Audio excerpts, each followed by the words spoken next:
Hi, my name is Barton Seaver, and today we'll be showing you how to prepare a pan-seared rockfish fillet. But first, I'm going to show you how to cut the fish.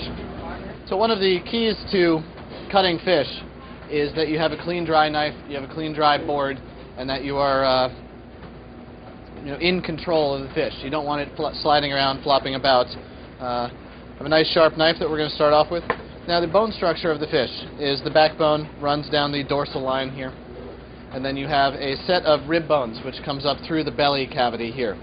What we're going to do is cut down the backbone up over the ridge of or cut down the dorsal line, and then come up and over the ridge of the backbone, and then over the rib bones and out, which will leave us a fillet with the skin on. Bass and fish like this, you want to typically leave the skin on for the sake of crisping the skin and adding texture to the final dish, which we'll demonstrate a little bit later for you.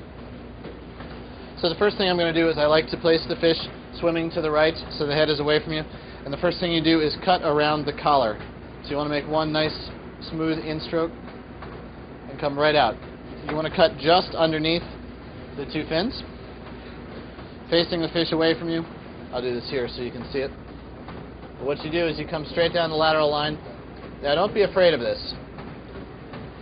If you make sawing incisions, that's when you end up with a piece of fish that looks beat up. So once you get to the backbone, as you can see right here, I've just come just up and over the backbone and then down and out. Now the knife will go where the bones tell it to go, so it's actually quite easy.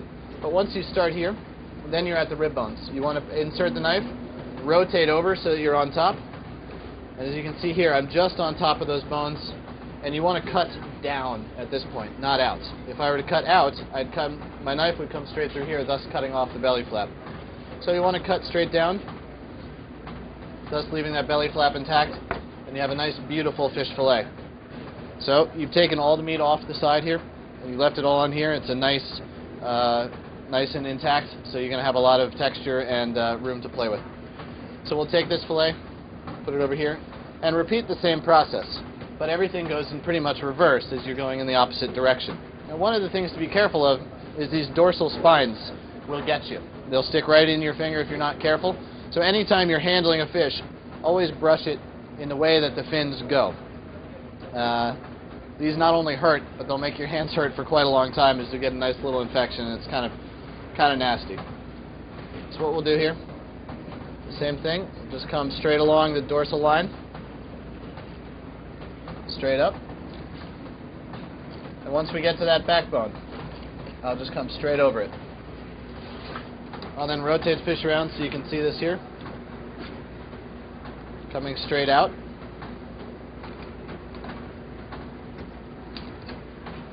And then again, I'll rotate it.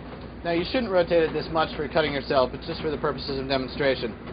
This is the easiest side to cut because if you're a right-handed cutter, you have the natural motion of the knife coming straight down over the rib bones. So as you see, I put in my knife right at the joint of the ribs.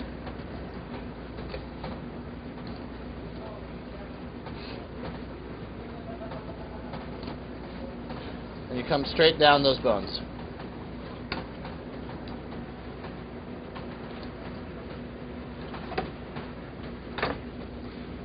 So again, we take the fish off. We have a nice clean fillet right here. There's a little bit of the belly fat as well as the dorsal fat left on there. I've left the fins on the bones, so now you have the complete carcass here. Now this can be used to make for stock, for soups, for broths, for poaching liquids, whatever you want. The only thing I would recommend to do is maybe chop the head off, because you're going to have a little bit of sort of the undesirables of the fish in there. And these bones have plenty of flavor in them, so it'll be plenty of flavor. Just cover it lightly with water and bring it to a simmer about half an hour and you're done. So take that, I'll put that up here. So now you have your fillet.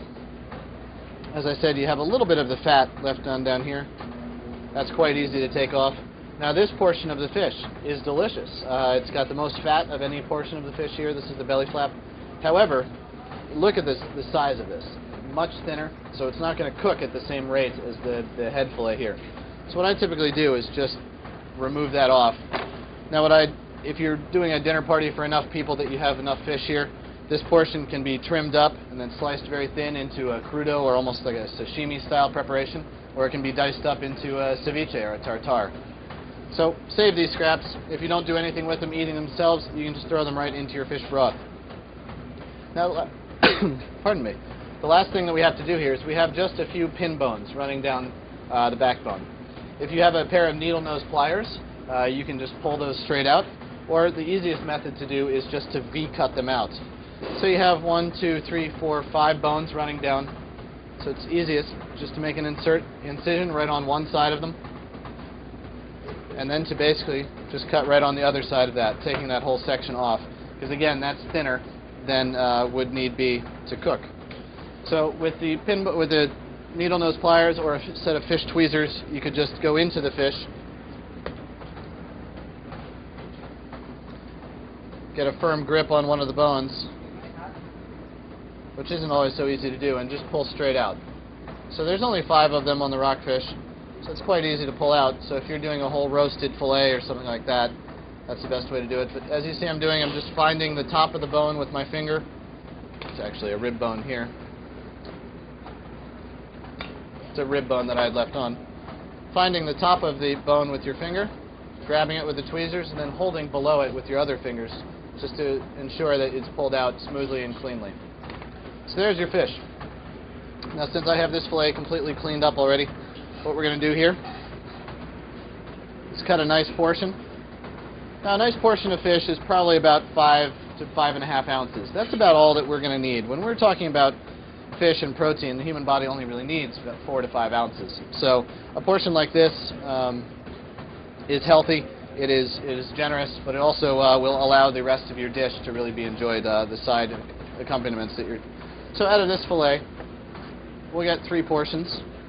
I just always cut off the little tail piece. There's a lot of little sinew and it's sort of a different texture down here, so I cut that off. So you have 3 nice pieces of fish here, as you can see. Now, one of the things about fish skin is that when you cook it, it tends to curl up as all the tendons and connective tissue in it contracts. So a way to avoid that is to just make very small incisions right along the skin. Now that just cuts some of that connective tissue. Now you can see I'm not cutting through the flesh at all, just barely cutting through the skin. So when I put this down into a hot surface, it'll stay flat and crisp up entirely. So we'll do that.